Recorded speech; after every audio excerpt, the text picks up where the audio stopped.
Hello, welcome to Flory Models Daily Vlog. Here we're on Wednesday the 11th of May 2016 and today really pushing on. A few changes, as you might notice. We do have the airliner at last mounted. Giving up on the brass, to be honest. It was never going to work. It was a bit of a non-starter. I tried it with a sand, we tried silica sand, and I have broken numerous tubes. I've hardly got any left. And I even got hold of this, which is a solid brass, but trying to bend that is going to be horrendous. So I've managed to salvage the acrylic rod that we actually had for the MiG-21. I don't even remember when we was actually doing the video build, but originally I was going to use that diameter, and then after I fitted it, wasn't too happy. I thought it was a little bit too big, so we took it off and used a thinner one on the MiG-21. So we rebent it, so we just heated it up.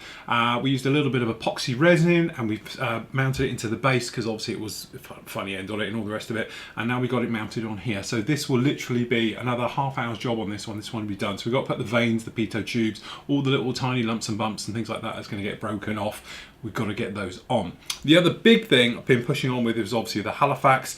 I thought we might have a few problems, if I'm honest. I imagined that we were going to have various things wrong with the canopies and the seating and with the masking and everything else like that. And I have to report, hopefully you can see on here on the close-up shot, we managed to get away with it. We actually got the situation where a lot of my fears and the things about the glazing work and stuff like that have actually paid off tenfold and come together really nicely. Very happy how this thing's turning out now. So really all we got left on this one is to go through. We've got a few lumps and bumps, so we've got to put all the little tiny bits and pieces on this one. We've got to do the bomb bay yet, and obviously the weapons fit has got to go in, but the aircraft, as you can see, as it's on its own, is absolutely fine and it's done and everything else like that. So literally I'm hoping tomorrow, I'm not going to do a review tomorrow because obviously we've got the tank system up on the actual site now, so there'll be the full review of using the secondary air tank, so that will be up, so that'll free me up tomorrow to complete both of these builds.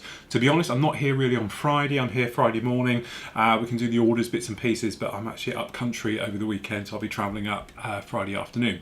So from this point of view, it's going to be nice to have these two finished, done and dusted. Still be some parts up with you next week, so obviously you can carry on watching those, but from my point of view, we can then push on with the new projects of the two, which quite frankly I've been looking forward to. These have seemed to be stalled projects, but don't get me wrong, working on the Halifax now, I absolutely love it. I'm having a massive time with it, loving doing the weathering, all the tiny little details and everything else like that, and really it's become a real firm favourite of mine. So what we're going to be working on next week is obviously on the FW190. This is our giant build for the summer with all the bells and whistles and resin bits and you name it that we've got for it is all going to be thrown at that particular one. And the other one, which is going to be pretty much straight out of the box, I was going to mount it in the air, but we've done a few things in the air, so it's time to put things back on the ground again. It's going to be the 1/72nd scale Hasegawa Osprey, so really looking forward to doing that one. Should be pretty straightforward going together, but again we can play with the weathering.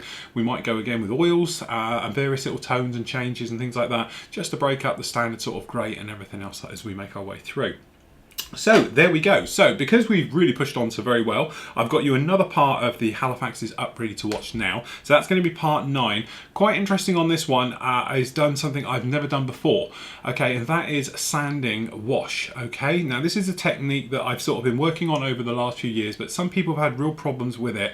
But again, it's knowing how to sand. Okay, and that's what it's all about. So when we were doing this one and we were working on the underside and everything else like that, it was a case of going through all the sort of motions with it. So what we're trying to do is get a nice gloss black finish without it being shiny. Now I know that sort of sounds funny, but what we've actually got is a situation by polishing the surface of the model and going through all the motions of going, you know, of sanding off the wash and everything else, you're actually polishing the surface without actually getting a gloss look. But when you look across it, it has that effect of looking like real aircraft. So we've all seen it. Nice sunny day, even the most worn aircraft has a slight shine to it and all the rest of it. So that's what I'm trying to perfect with this. So i.e. on black and things like that, you don't need to kill it off dead flat.